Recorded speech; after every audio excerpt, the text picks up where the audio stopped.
19h30, 21h, le magasin central de Pierre Ciankowski, c'est sur le Mauve. Et maintenant, nous recevons Audrey Vernon. Bonjour Audrey Vernon. Bonjour. Vous travaillez sur Canal+ Décalé, mais surtout, vous avez joué tout au long de cette année un spectacle qui s'appelle Comment épouser un milliardaire au Sentier des Halles. Spectacle qui reprendra à partir du 13 octobre au Petit Gymnase. C'est un spectacle, alors on dit un stand-up, un one-man show, comment vous l'appelez ? Moi, j'appelle un one-man show économique. Un one-man show économique, donc qui parle des milliardaires. Comment, Audrey, vous est venue cette idée ? Pourquoi les milliardaires ? Alors, c'est une idée que j'ai eue il y a 3 ans à peu près. C'était avant la crise. J'étais très intéressée par le sujet donc des riches et des pauvres. J'étais allée un petit peu explorer le monde des marques, savoir à qui appartient quoi. Et donc, j'ai commencé à explorer toutes ces histoires de profit et l'explosion des inégalités aussi, puisque il y a une thèse d'un gars de l'ENS qui s'appelle Camille Landais qui parle d'explosion des inégalités dernièrement, c'est-à-dire qu'on s'aperçoit que la fortune se concentre dans les mains de 1210 personnes cette année. Donc il y a 1210 personnes, c'est rien du tout, qui possèdent une grande partie de la richesse mondiale. Et c'est ça qui m'a fascinée, c'est que finalement, ils ont réussi à esclavagiser 6 milliards et demi de personnes, bientôt 7 milliards, qui travaillent toutes quasiment pour ces 1210 personnes. Alors, quels sont les points communs que vous avez pu repérer entre ces milliardaires ? Est-ce qu'il y a des similitudes ? Est-ce que ce sont des gens qui ont des Bon, d'abord, ils sont tocs sympas. Globalement, ils sont assez sympas. C'est des gens normaux, plutôt cool. Sauf qu'ils ont une obsession, donc c'est collectionner l'argent. Et ça, c'est une maladie qui est terrible. Et ils ont tous cette particularité d'être obsédés par le fait de faire fructifier cet argent et d'en avoir toujours plus. Et donc pour ça, de regrouper dans leurs mains un maximum d'avoirs, que ce soit des matières premières, parfois des pays, parce que l'homme le plus riche du monde, Carlos Slim, a réussi à accumuler 15% du Mexique. Ah ouais, c'est bien. C'est pas mal. C'est pas mal. 70 milliards, il possède 70 milliards. Il faut savoir que pour avoir 70 milliards, en travaillant au SMIC français, il faudrait 3,3 millions d'années. Ah, c'est beaucoup, c'est très long. Perso, j'ai la flemme. Ouais, moi aussi. Pendant le spectacle, vous donnez beaucoup de chiffres. Alors, c'est quoi les ordres de grandeur de la fortune de ces milliardaires, si vous en avez un ou deux qui sont que vous avez en tête ? Bon, le plus pauvre des milliardaires, il a 1 milliard. Ouais. Puisque c'est ça qu'il faut pour faut avoir pour rentrer dans le club, ouais, c'est donc, la mise. Pour gagner 1 milliard, si jamais on était salarié, ça voudrait dire qu'il faudrait gagner 1 million par an pendant... Ah bah pendant très longtemps. 1000 ans, exactement. 1000 ans, bonne réponse, d'Irfan Outlines qui est revenu. Donc voilà, le plus pauvre des milliardaires, donc ils sont assez nombreux, ils sont 1140e sur la liste de Forbes. Ils ont 1 milliard et après ça monte jusqu'à Carlos Slim qui a 74 milliards, donc qui est l'homme le plus riche du monde. Après, bon, pour être dans les 100 premiers, il faut avoir plus que 9 milliards. Ouais. Est-ce que vous avez des petits chouchous parmi ces milliardaires Warren Buffett, quand même, me fascine particulièrement. Donc c'est le 3e homme le plus riche du monde. Lui, il a pas inventé l'ordinateur, il a rien inventé du tout. Il paraît qu'il est pas très commode, Warren Buffett. Je me permets cette blague minable, mais bon, allez-y, continuez. Ah, j'avais pas compris. Buffet commode, merci Irfan. J'explicite. J'ai très honte. Non, bon, donc Warren Buffett, c'est le 3e homme le plus riche du monde. Lui, il a rien inventé. Il a juste des participations dans les entreprises. Par exemple, quand vous buvez un Coca, c'est pour lui. D'accord. Quand vous vous rasez avec un rasoir Gillette. Ça m'arrive pas souvent, mais bon. Vous rasez pas. Bon, bah, c'est pour lui. Et donc, Warren Buffett, il est assez drôle parce qu'il a réussi à accumuler 50 milliards. Mais son truc, c'est que pour l'instant, il les garde. Il veut rien dépenser. Il s'est acheté un jet. C'est la seule dépense exceptionnelle qui s'est autorisée. Il l'a appelé l'injustifiable. Et il a refusé de prêter de l'argent à sa fille pour qu'elle s'achète une voiture. Donc lui, vraiment, il dépense rien. Il a la même voiture depuis des années d'ailleurs. Il habite dans la même maison. Ah, vous êtes au courant, c'est un ami. D'accord. C'est un gros radin. Mais ce qui est marrant, c'est que à la fin, il compte tout redonner aux pauvres. D'accord. Et récemment, Warren Buffett a déclaré à la presse américaine qu'il souhaitait être taxé plus. Alors, est-ce qu'il se moque du monde ou est-ce que c'est une vraie volonté de sa part ? Ah là, c'est un sujet je trouve ça vraiment, c'est ça qui est atroce. C'est-à-dire que à la fois ils veulent accumuler de la fortune, c'est une maladie, parce que lui il ne fait que collectionner l'argent, il fabrique rien et tout ça. Et à la fin ils veulent tout redonner aux pauvres. Donc avec d'abord avec son initiative pourrie là qui s'appelle The Giving Pledge. Donc c'est la promesse de donner. C'est-à-dire que quand ils seront morts, les milliardaires vont peut-être redonner 50% de leur fortune. Et c'est là qu'on a envie de leur dire, mais si vous avez envie d'être pauvre, soyez pauvre maintenant. Oui. C'est-à-dire que donnez tout votre argent pour renflouer la Grèce. C'est moins marrant.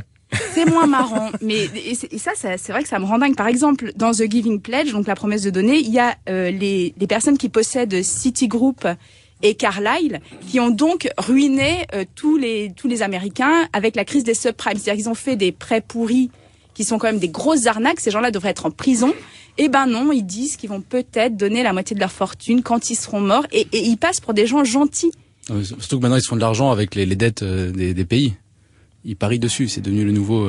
Oui, et d'ailleurs, c'est là que c'est assez marrant, parce que maintenant George Soros, qui est 46e sur 6,5 milliards, donc 46e homme le plus riche du monde, voit que le capitalisme est en train de partir en live, et il se rend compte qu'ils ont trop abusé. Ouais. Donc là, il commence à dire « Ah, mais c'est gênant, on a des problèmes, il faudrait peut-être arrêter d'accumuler et de regrouper l'argent à ce point-là. » Alors, oui, vous aviez des choses à dire sur Warren Buffett. Oui, donc, non, mais là c'est très drôle, c'est-à-dire que Nouriel Roubini, donc qui est un économiste américain que j'aime beaucoup, a dit Karl Marx avait raison.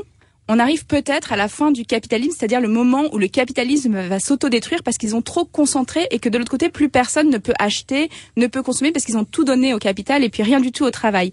Et donc il y a quelque chose qui est très drôle, c'est que Warren Buffett a fait une tribune dans le New York Times en disant « Eh les gars, je suis là, est-ce que je peux payer des impôts moi aussi ?» Parce qu'il se trouve qu'il paye que 17% d'impôts alors que ses propres employés sont entre 30 et 40. C'est-à-dire qu'ils en sont arrivés à une telle situation que c'est plus marrant de jouer à cache-cache tout seul. C'est-à-dire qu'ils ont envie de sortir derrière l'arbre et dire bon bah cherchez-nous un peu, parce que c'est comme s'ils jouaient aux billes et puis tout le monde dans la cour a gagné toutes les billes. Donc il dit hey, les gars, il y a pas quelqu'un qui veut jouer avec moi? Ouais. Ben non, t'as gagné toutes les billes quoi. Alors on va jouer au foot. Ce qui est dingue avec ce spectacle Comment épouser un milliardaire, c'est que les spectateurs viennent vous voir et vous proposent d'intervenir dans des endroits un petit peu en difficulté. Vous avez joué le spectacle à Rosselange en Moselle et récemment vous l'avez joué à Marseille au théâtre Sylvain pour soutenir les Fralib. Alors les Fralib, qu'est-ce que c'est rapidement? Ensuite on va les prendre au téléphone. Ah ben, je vous ai amené une boîte de thé d'ailleurs, de thé Lipton. En fait, les Fralib, c'est donc une usine qui appartient maintenant à Unilever. Donc Unilever, c'est les gens qui possèdent les lessives, les glaces Magnum. Alors on n'a pas le droit de citer de marque, mais bon, comme on a commencé, on va terminer. Citer les deux autres marques en fait. Ah, ils en ont 500. C'est quoi les concurrents de Magnum? Vite, il y a Nico. Non, c'est à eux aussi. Ben & Jerry, c'est à eux. Ils ont tout. Bon, donc voilà, en gros, donc je vous offre cette boîte de thé Lipton. Ah bah merci, alors, j'adore. Vous avez le droit de la boire, mais vous n'avez pas le droit de l'acheter. Parce que pour soutenir les Fralib, là, il faut arrêter d'acheter du thé Lipton pendant un petit moment. Donc parce faut le voler. Non, oui, d'accord. Parce qu'ils essayent de garder l'usine à eux. En fait, il y a 185 employés. Là, actuellement, ils sont en train d'occuper l'usine. Parce que ce qu'ils veulent faire, malgré le fait que tous ces employés ne coûtent quasiment rien sur le prix d'une boîte de thé, ils veulent délocaliser et emmener les machines en Pologne. Alors que ces machines sont là depuis 100 ans, que c'est eux qui les ont fabriquées et que la marque Thé Éléphant leur appartient. Et qu'est-ce que vous avez contre la Pologne? Exactement. Pierre Siankowski, c'est indigne. Ils veulent les payer 6 000 euros par an. C'est-à-dire, c'est un voyage par mois, par an. Non, mais par mois j'aurais pris, mes parents, oui, non, c'est compliqué. C'est-à-dire que si jamais on accepte ce genre de choses, on va tous être à 250 euros par mois très très vite. Ouais. Sauf si à la fin du capitalisme très rapidement, ce qui est possible, ce serait cool, non? Ouais.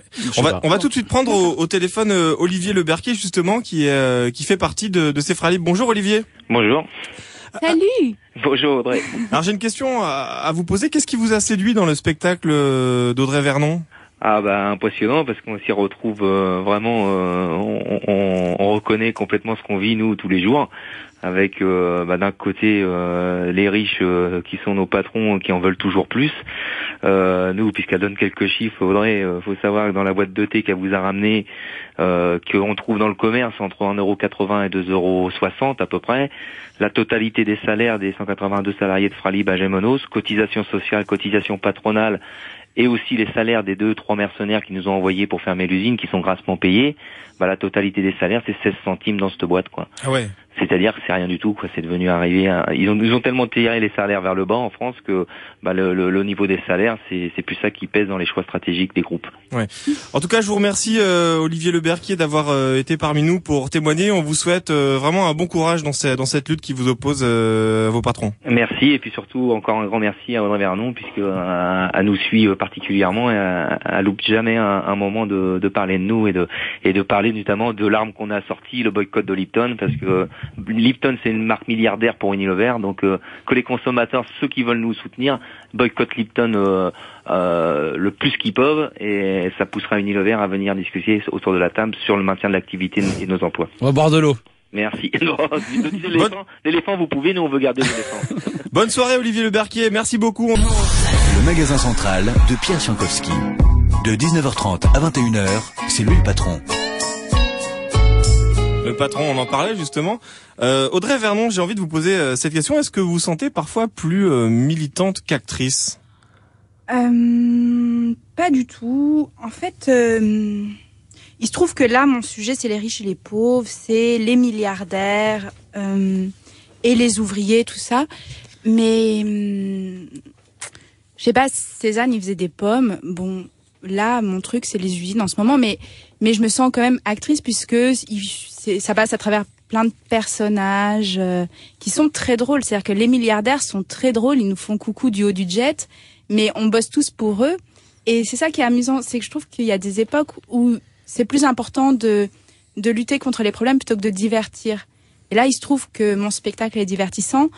Et en même temps, quand on sort, on comprend à qui on donne de l'argent dès qu'on sort, dès que le matin on se lève, on allume l'ordinateur, on téléphone et tout ça, et on donne à des milliardaires.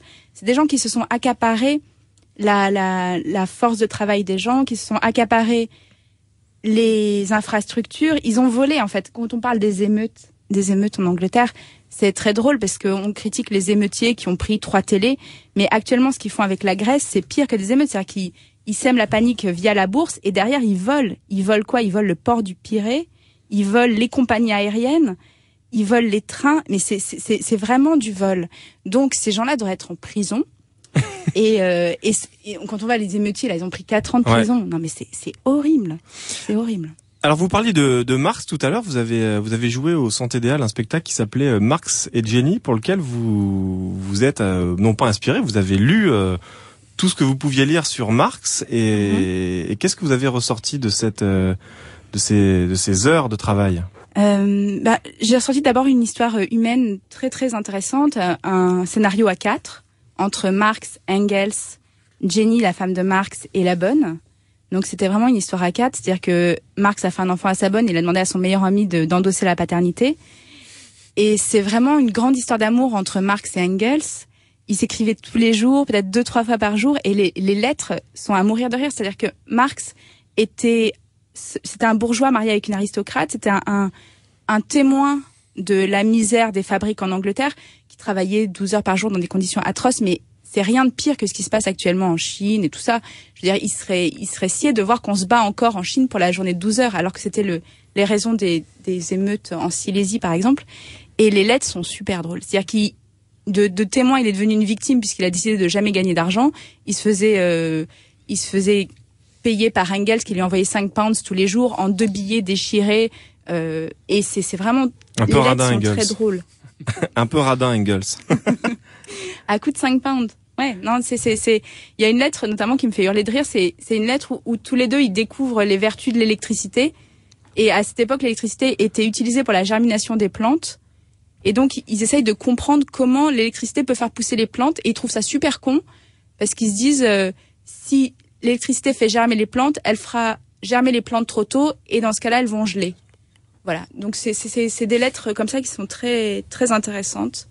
Et ce qui est bien de voir à cette époque, c'est que ils ne pensaient qu'à une chose, c'était à la révolution. C'est-à-dire, ils se disaient, bon, on a hérité d'une situation sociale qui est pourrie, qu'est-ce qu'on va faire de notre vivant pour essayer de faire en sorte que ça change? Donc finalement, ils parlaient que de ça toute la journée. Et je trouve ça génial que Nouriel Roubini, dans le Wall Street Journal, dise Marx avait raison, c'est la fin de l'ère capitaliste. Parce que peut-être qu'on va avoir la chance de vivre hors du système capitalisme d'ici 15 jours, quoi. Bah justement, c'est un peu un souci parce que les guerres amènent toujours les crises amènent toujours des guerres, donc Peut-être. C'est 1929. L'oiseau de mauvaise augure. Je vais pas vous déprimer, mais bon. Bon, alors j'ai une autre question pour vous, Audrey Vernon. Est-ce que vous pensez que le retour des idées de Marx justement va pouvoir aussi aider à redécouvrir le personnage, parce que c'est le personnage qui est assez fascinant derrière ces idées. Il y a quelqu'un qui a une vie qui est finalement en dehors des lignes. Oui, parce qu'on lui a prêté beaucoup d'idées. On lui a prêté l'invention du communisme alors que le communisme existait avant lui. que c'était pas la star des communistes à son époque. Il a vendu le Capital à 1000 exemplaires. Donc, il a une vie qui est beaucoup plus amusante et beaucoup plus intéressante. Pour moi, c'est vraiment un artiste, c'est-à-dire un mec obsédé par son œuvre. Et après, l'utilisation politique qu'on a fait de ses idées, il a rien à voir avec ça. Et je trouve que sa vie est passionnante. C'était vraiment un mec fun. C'est pas l'image qu'on a de Marx pourtant. Un grand blagueur. Non, c'était très drôle. Et toute sa vie, ses errances de Dean Street. Je suis allée visiter toutes ces maisons en Angleterre.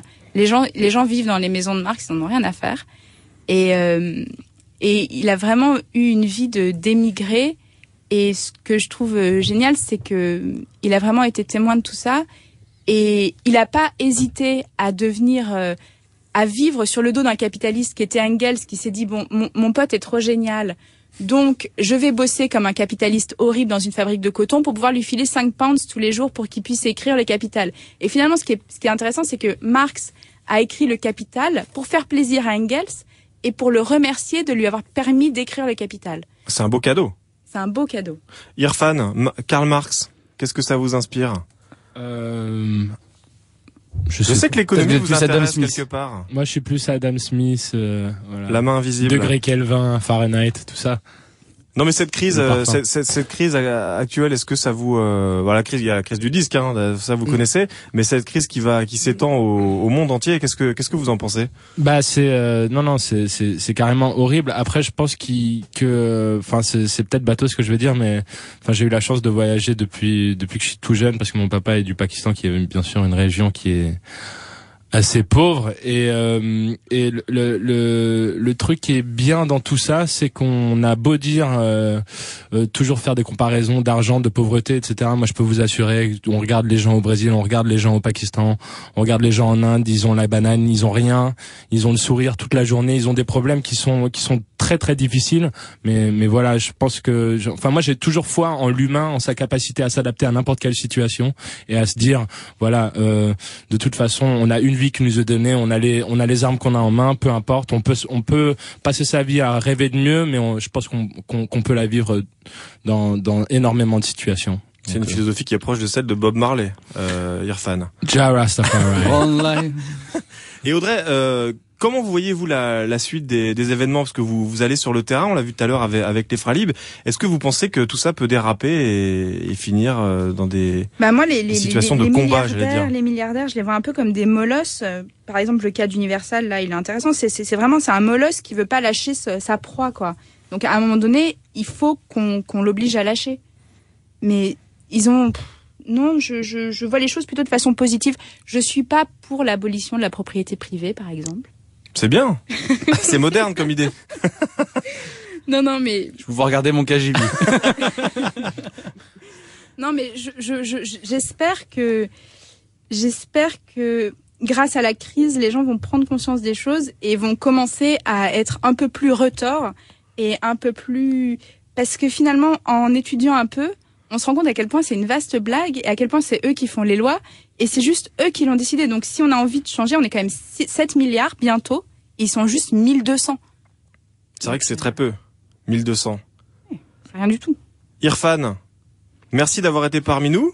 Merci Pierre. Donc je rappelle, I Cannot Think EP d'Outlines, donc qui est disponible partout dans les magasins, dans les vins, et sur le net, et l'album qui est en préparation.